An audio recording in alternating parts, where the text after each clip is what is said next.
শুভ নববর্ষ সবাইকে। সবাই কেমন আছো? শুভ নববর্ষের শুভেচ্ছা সবাইকে। বড়দের প্রণাম, ছোটদের ভালোবাসা। কেমন কাটলো তোমাদের দিনটা আজকে? আমার তো ভালো মন্দ মিশিয়ে মোটামুটি চলেই গেছে। বাড়িতে পুজো হয়, দোকানে সকাল থেকে পুজোর তোড়জোড়। ঠাকুরমশাইও চলে এসে সকাল 8টার মধ্যে তাড়াহুড়ো করে সব পুজোর জোগাড় কমপ্লিট করে দিয়ে ঠাকুরমশাই পুজোও করতে বসে গেছে। আর আমাদের এই ঠাকুরমশাইটা পুজো করতে বসলে এত সময়, মানে অনেকটা সময় ধরে পুজো করে, ভালোও লাগে। এই হচ্ছে আমাদের গণপতি বাপ্পা। এইসব পুজোর আয়োজন খুব সামান্য করে।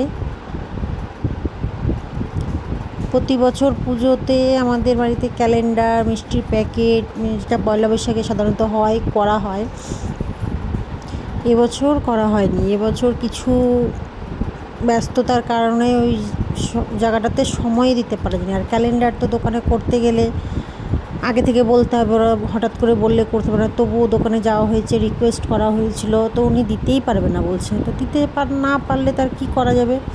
তখন এবার ওই জন্যে ক্যালেন্ডারটা বাদ দিয়েছি। হ্যাঁ, মিষ্টির প্যাকেটও বাদ দিয়েছি, ওরকমভাবে যে মানে প্যাকেট করে করে যে সবাইকে ক্যালেন্ডার, মিষ্টির প্যাকেট একটা করে দেওয়া হয়, ওটাও বাদ দিয়েছি। কিন্তু তবে মিষ্টি বাদ হয়নি। প্রচুর পরিমাণে বাড়িতে লাড্ডু করা হয়েছিল, নিমকি ছিল। সবাই যে এসেছে বাড়িতে দোকানে পুজো দেখতে বা সারাদিনে যে এসে সবাইকে লাড্ডু মিষ্টি খাওয়ানো হয়েছে। শুধু ক্যালেন্ডারটাই বাদ হয়ে গেছে, কী করা যাবে?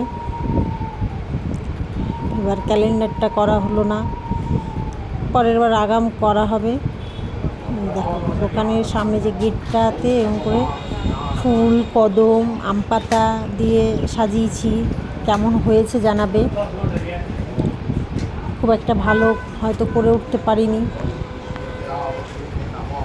পুজোটা অনেকটা সময় ধরে হচ্ছে।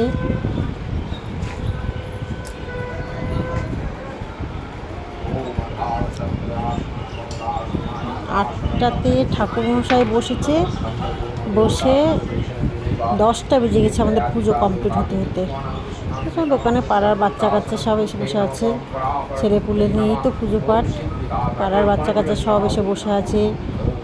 বাচ্চারা সবথেকে বেশি মজার বিষয় কি, এরা ওই প্রসাদের জন্য বসে থাকে। ওই যে পুজোটা হবে, প্রসাদ নিবে, ওটার জন্যই ওরা বসে থাকে।